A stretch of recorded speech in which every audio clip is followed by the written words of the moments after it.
Beautiful day here in I'm, Vermont. yeah, I'm doing fantastic.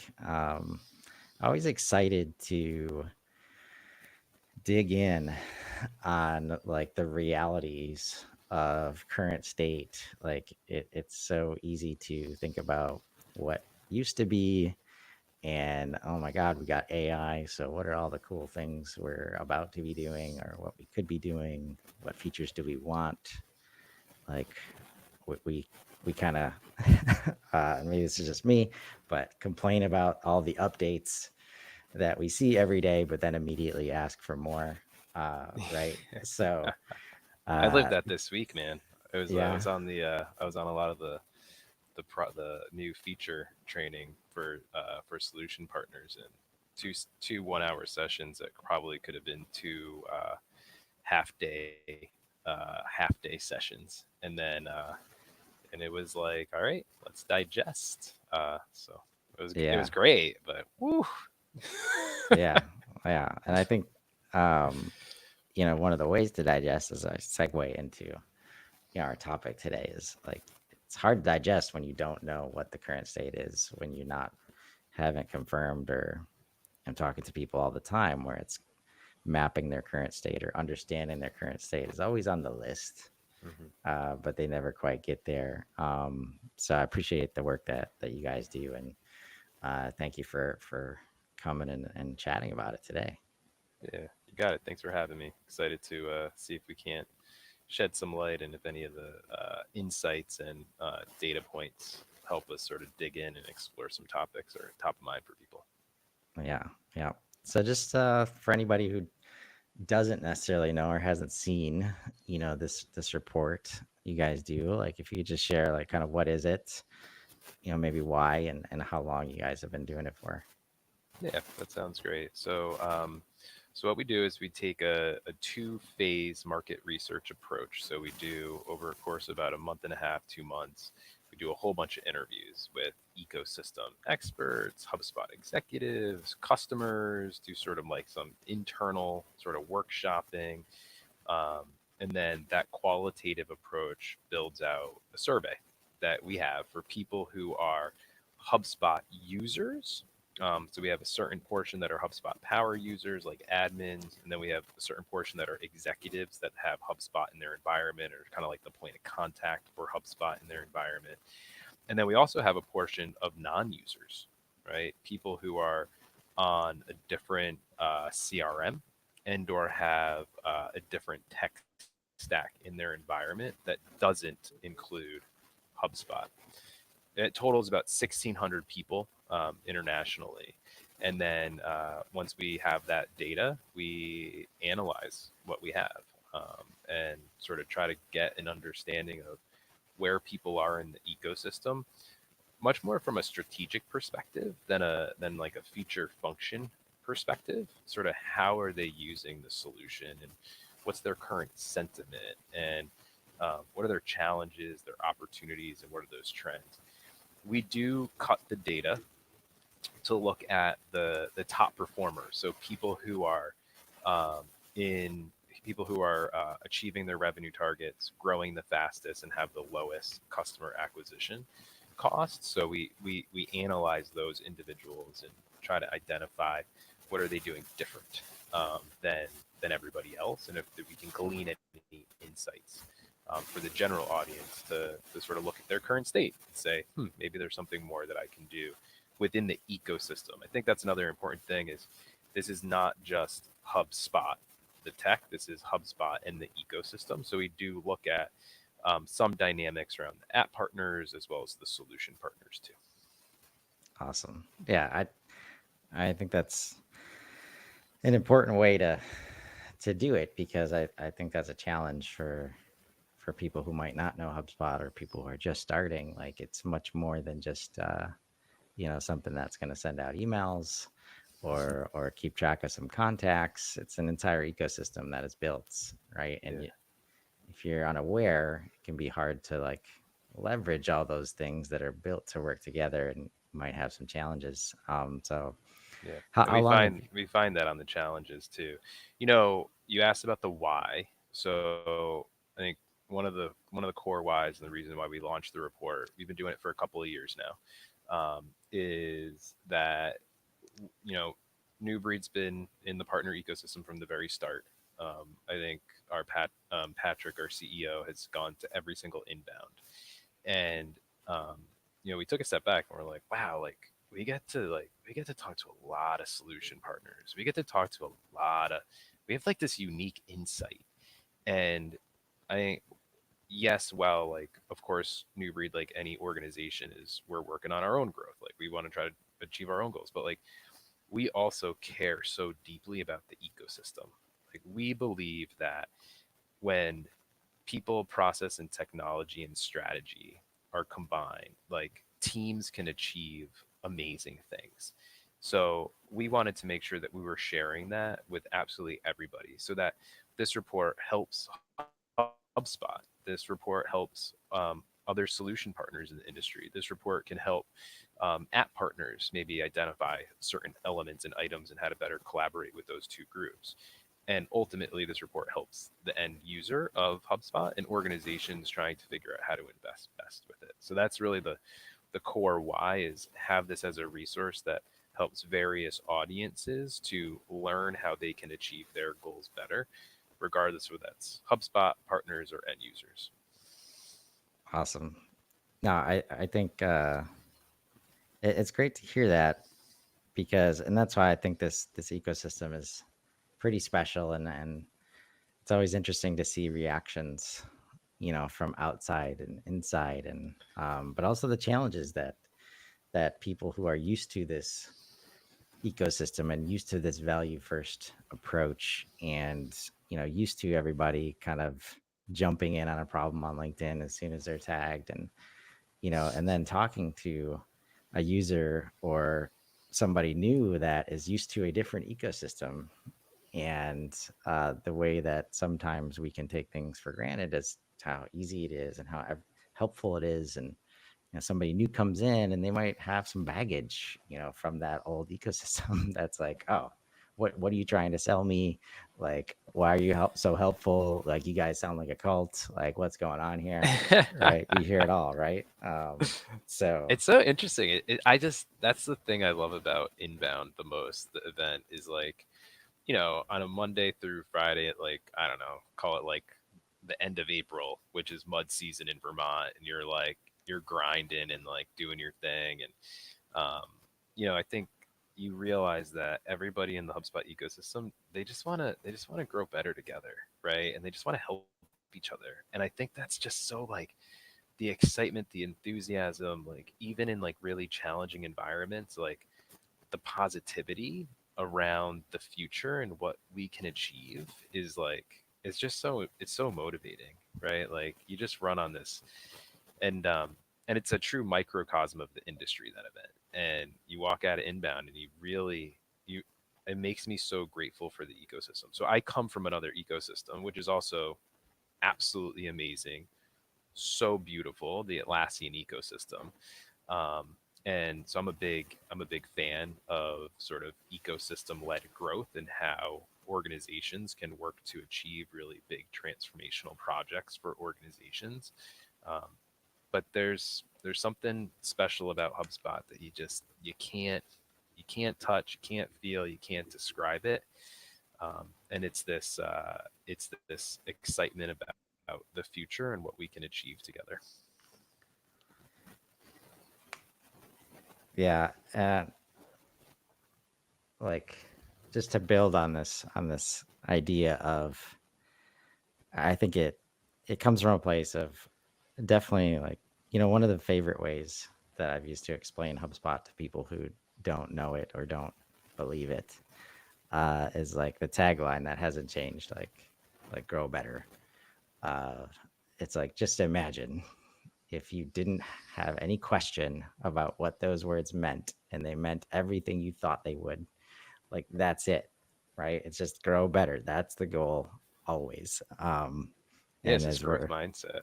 right, and as we're everybody in the ecosystem, we know inherently that if everybody's using more HubSpot more often, like, the world's going to change, honestly.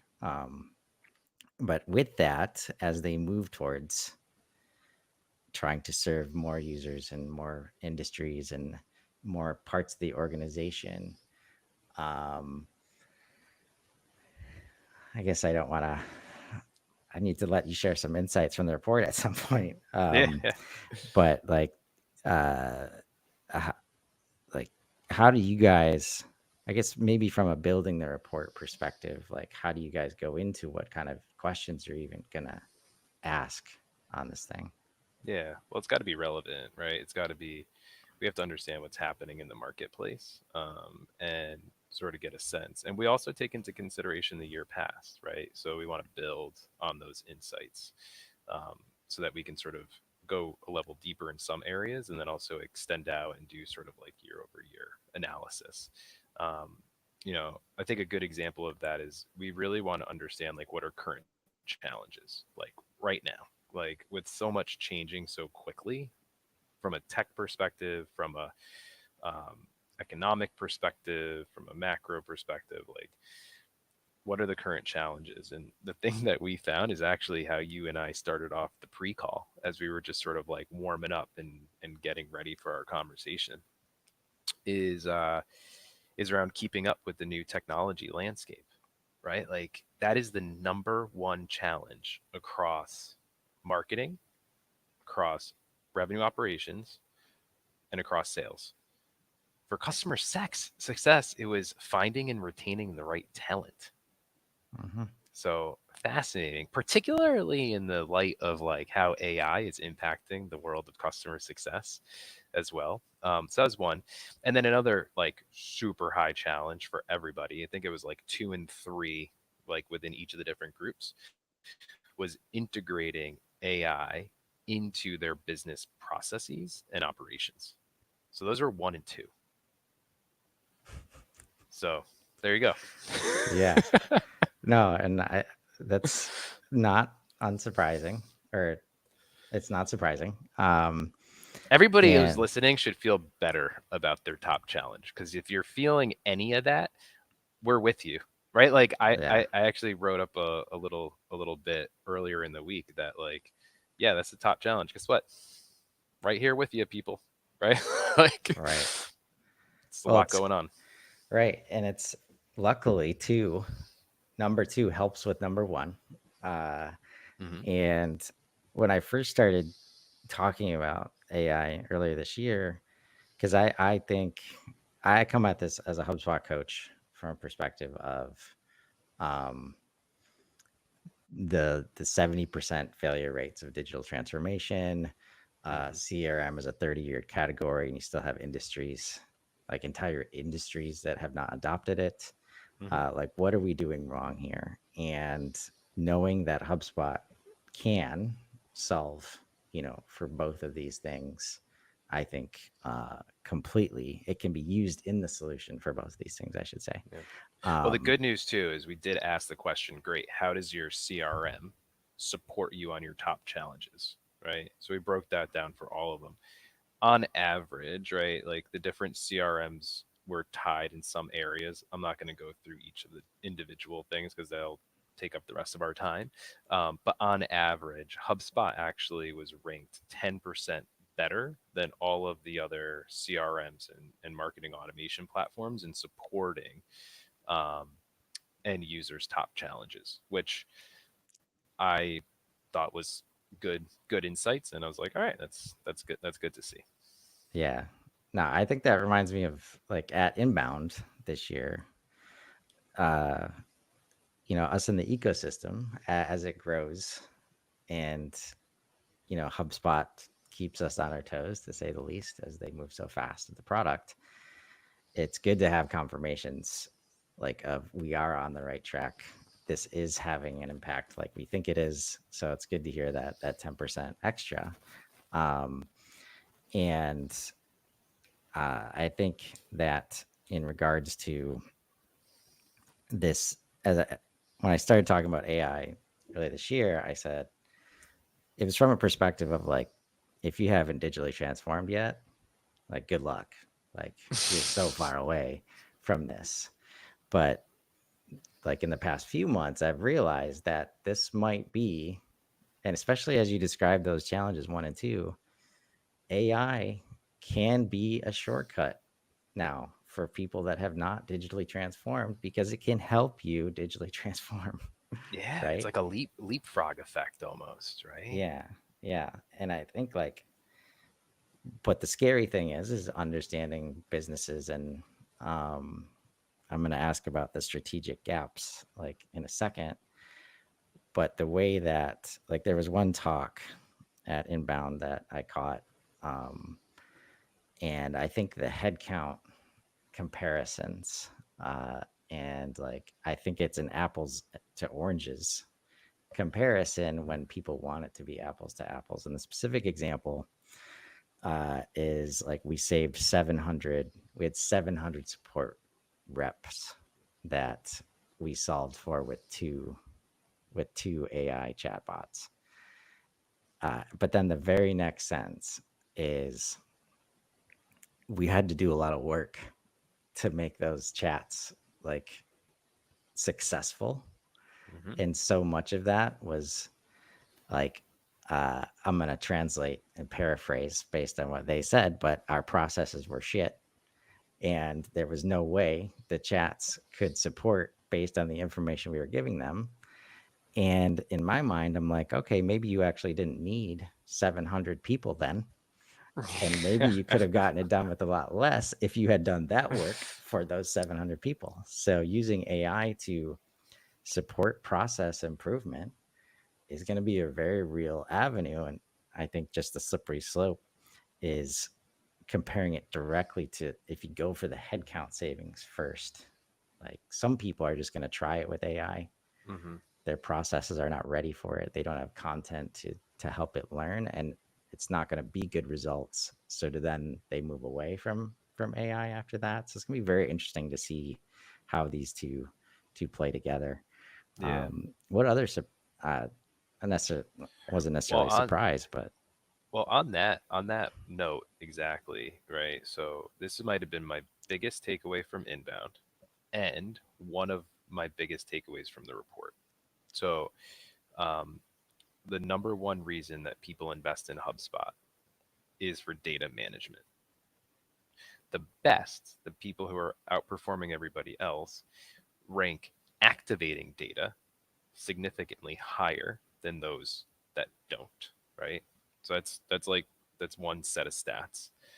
Then the you've got organizations that are organizations last year in 24 saw AI capabilities making the biggest impact on creating content, so generative AI, and saving time. In 2025, organizations believe AI is going to make the biggest impact on data and data insights. So I think, right, that hints towards the fact that people are getting savvy enough to say, like, okay, AI is kind of like very similar to all the other sort of technological advancements around automation that we've had in the past. And, you know, while we're almost like, it's almost like tactics in like this flurry pace, let's take a step back and let's evaluate our processes. Let's audit our data. Let's understand how we can be most efficient as an organization to connect with our customers, to generate core content and amplify it in the right places, to answer support questions in a way in which actually delivers value to the end user, right? And sort of gets that to the right person at the right time if we need to. Like let's audit all of that and really understand what that business process looks like and then the data infrastructure that we need. And then once we have that foundation, once that's set, then we can start thinking through, great, here's the AI capabilities that we can apply to actually streamline, facilitate, and allow our humans to do the most important work. I'm also a big believer too that, as organizations begin to implement AI I really hope we start seeing these retraining programs. Like imagine someone who's like a tier 3 customer support person who's like so good at handling specific types of conversations or understands how to manage a team in order to like create the quickest call resolution time, right? And et cetera, like all those key metrics. Why wouldn't we have that person become a prompt engineer? Yes. Right, like that's like we want that knowledge to be like, right, or like rather than throwing AI at doing the stuff, let's throw AI at just learning. Let's just like as like just like a literally like shadow that person for a year, and then let's throw it at the problem. So Yeah. I think like these stats about the current state, I think show there's a certain level of maturity, but also I want to use like I actually the reason why those are some of the key stats that I'm like talking about the most, because I kind of I hope people are like, yo, like let's just stop like using AI tactics and let's think about the strategy and the processes and the data, and then use AI as like part of that, right? Um, Yes. so Yeah. No, yeah. I love it just because I just wrote down like activating humans, basically. like, uh, and because it's going to be, and I have baggage of my own in terms of like from the manufacturing space. It's not always easy to get uh, those leadership teams to be proactive. Kind of Mhm. wait for the thing, wait for the P&L to get hit, wait to see the competitor do it, right, and then acting, and that I know will result in some like, okay, we can save headcount here. We're not paying attention to all the work that was done for this other company to save that headcount. So we're just going to cut it, add AI. And what I'm trying to, share as much as possible as those people uh, doing, uh, I mean, it's low value work if it's data entry and it's just answering common questions. And they're not doing they're doing low value work because you have put them in a position to do low value work. They are Mhm. not low value people. And that should be the biggest opportunity to take that low value stuff off of their plate and have them start doing high value stuff because they are closest to the customer and they are the ones that can give immediate insights, improve process immediately to create those customer experiences that we know those leadership teams are asking for, right? It's a huge opportunity. Yeah, it's massive, so fascinating. um and I think it's that. So there's this notion that that activating data is at the top of the list of the best, and also the number one investment by and large is going to be in AI. It was number one, and the it was 10% ahead of number two. Number two, surprising. Ready for this? I loved it. It made me so happy inside when I saw number two. Um, Customer marketing and net revenue retention. It's like, Yeah. yes, people. Yes. Yes, ecosystem. Right. Loving it. Yes. No, it's, I mean, finally, why are we, why haven't we been there already? Like in your opinion, like what is this gap been is, and why are people waking up to that piece now? I don't know. I did a revenue planning boot camp when I was at Inbound as well. And I asked the audience, I was like, all right, how many of you are going to be at a executive offsite in the next week, right? Or 2 weeks or 3 weeks. I forget what I said, some time period. And 90% of people's hands went up. And I was like, all right, great. Um, how many of you are, what percentage of time are you going to spend on new business versus expansion and retention? And far and away, everybody was like, we're going to be 90% new business, right? 10%. And I think it's this center of gravity for organizations, and this might not be the case for every single industry, although we had a very broad set of industries represented in this workshop. Um, but I think it's this natural tendency to drive growth. I asked a few folks on my team. I was like any revenue leader going into Q4. I was like, what can we do to accelerate against what we're trying to achieve this year. And nearly everything that like was discussed was new business. And when you look at the maths, right, when you bake down the maths and you look at the exponential impact of retention and expansion or conversion rates associated with your new business funnel, significantly higher than just driving more. And I think my, when I look at all of this, all of the data, like one of the other hopes that I have for 25 and I encourage during planning is how can you be better? How can you have more precision, higher personalization, right? Um, and how can you deliver more value to your community than just driving more into the top?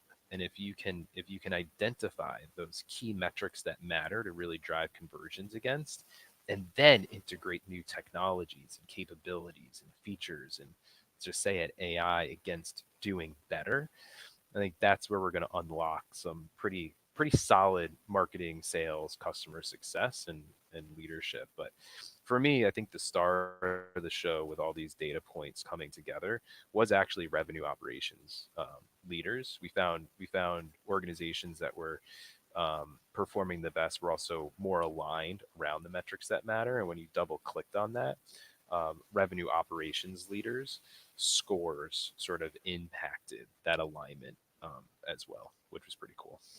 Yeah. No, it makes sense. Like we know we got to raise above, the silos of marketing, sales, and service, and really connect all that activity to the goals of the organization if we're gonna, avoid, um, the common challenges of misalignment between those teams, different initiatives, different goals, like who's wearing the RevOps hat. Are they still a marketing person? Are they still a salesperson? Are they still Yeah, service?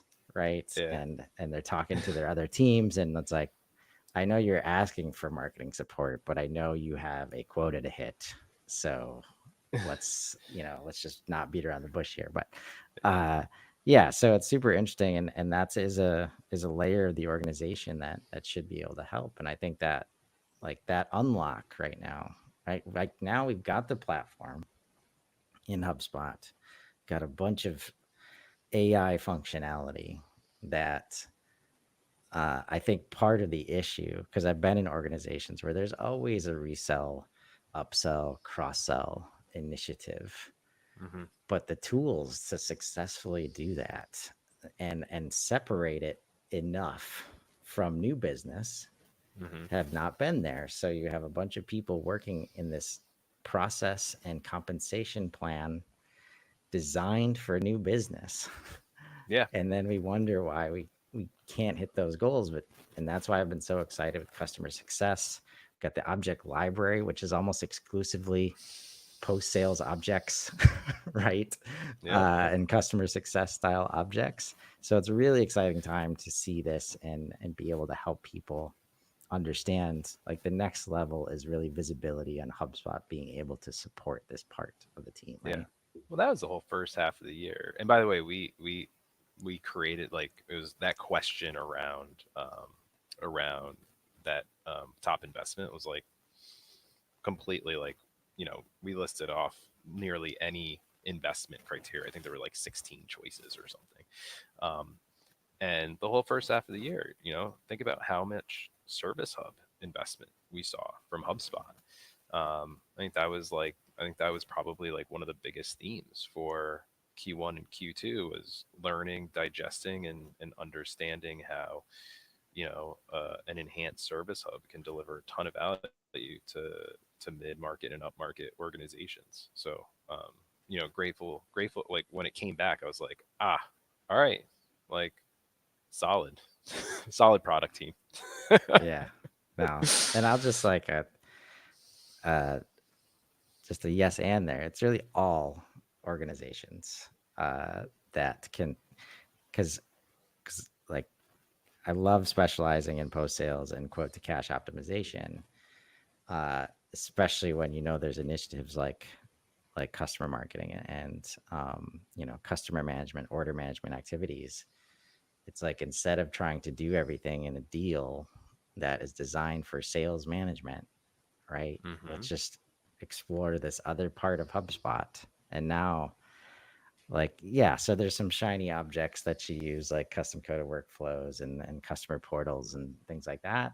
But as soon as you create that space for this other team to own and work in, and they don't have to worry about things are named as a pipeline that sales, I'm not inside of a sales pipeline. It's just like the click for people is so fun to say, like, oh my God, I can name it this way now. I can create it the way that I can create this view the way I need it. I don't have to worry about messing around with the sales team. They're not going to get on my case for changing data or not understanding. Like all these things start to Yep. just go away. And that is really the power of, I think, this platform and this ecosystem right now is we can, help the entire customer facing organization, be successful in a way that leadership understands, right? Which at the end of the day, for me, is the biggest challenge of really like competing against other full platform Mm-hmm. solutions where there's no question that things like, you know, ERPs and other things that have supported the entire organization, like leaders don't question their value. Mm-hmm. But when they hear HubSpot, it's very easy to associate it with marketing and sales, quick Mm-hmm. wins, and it's a nice to have at that point. And until you can help leaders understand, like this should be the most important, part of your business: customer information, customer management, customer communication. Yep. It needs to be resourced, Yeah. right, to be successful. Well, if anybody's in that position right now, like I strongly recommend downloading the report, like looking at some of the impact stats that we have in it. And then also we do have that section around what some of the best are doing, particularly around um, multi-hub. So we do find that the best are more likely to have two or more hubs within their environment. I was on a call last week, and it was beautiful. The evaluation process, they're not on HubSpot today, but the evaluation process is led by the VP of sales and marketing and the chief customer success officer. And they're working in coordination. And of course, the revenue operations individual is part of that process as well. But to watch their collaboration and how they're evaluating together it was like bringing a lot of the data to life. And um, I applauded them at the end of the call because I was just like, you two are inspirational in how you're approaching this, by the way. So like, congrats. And meanwhile, they're not on any CRM today, right? So Right. that's a little bit of that leapfrog effect, Yeah. if you will. The Yeah. I have a question for you, Chris, because I know that you coach a lot of organizations on sort of transformation process and also adoption as well. Yeah. So, couple of stats that we have from the report is that when organizations are implementing a solution, right? If they refine their processes during that sort of HubSpot implementation, so if they actually like change the process and like remap it, and they do high levels of training, they have better outcomes. And we specifically asked and measured around cost of acquisition and revenue outcomes. So they have better sort of revenue outcomes. And then, but we found that I think it was 60% of organizations say they do not get the most that they can out of HubSpot. It was a very, the number around how many people are getting the most out of HubSpot was very low. I'll apologize. I've got a lot of stats going around in my head. I Yeah. will find that stat. But the best are so the best are 10% more likely to maximize the features of HubSpot. That stat is correct, right? So this Yeah. notion of usage, and also when you've got such a broad, feature-rich solution in literally each hub, right? Like Hmm. how do you overcome, like I'd love to get your, because this is like an area that you're focused on, like I'd love to get some of your recommendations too on that one. Yeah. That's where like getting the leadership buy-in. is of utmost importance. And Okay. from a perspective of, because I tried to do this on the inside, like I tried to, be the marketing guy, that comes in and gets approval to lead digital transformation from the board and the CEO, and everybody's bought in. I get a brand new team. I get $1 million budget when there's zero before, and I didn't have RevOps experience. I didn't have RevOps knowledge, and there's no RevOps in the organization. Hmm. So the best I can do is I'm not in charge of any of these other teams. I try to use HubSpot in a way that starts to, like, from the bottom up, you know, break like break into transparency or lack thereof, right, across Mm-hmm. teams, break into silos, bring the silos down, like start to bring inbound style values and strategy in. And that only gets you so far. Um, and even though the leader that brought me in is bought into the concept, that leader does not have the tools or knowledge either to ask Hmm. what is needed of the rest of the organization. And when you uh, tie whatever it is, but specifically HubSpot in this case, if you tie it to quick wins, right? Hmm. It's never going to get the due respect. Like, it's always going to be a nice to have that leadership can delegate to some other place in the Hmm. organization. And they'd never do that with the accounting systems and, the ERP, the true sources of truth. Like, that is element one, but the second element is this keep it simple, mindset, where it's good to a point. But when we suggest to ourselves that leadership teams do not have time to sit down and understand the complexities of building a full platform that is designed to support complex human behaviors Mm-hmm. externally and internally, uh, they they have been successful for a reason.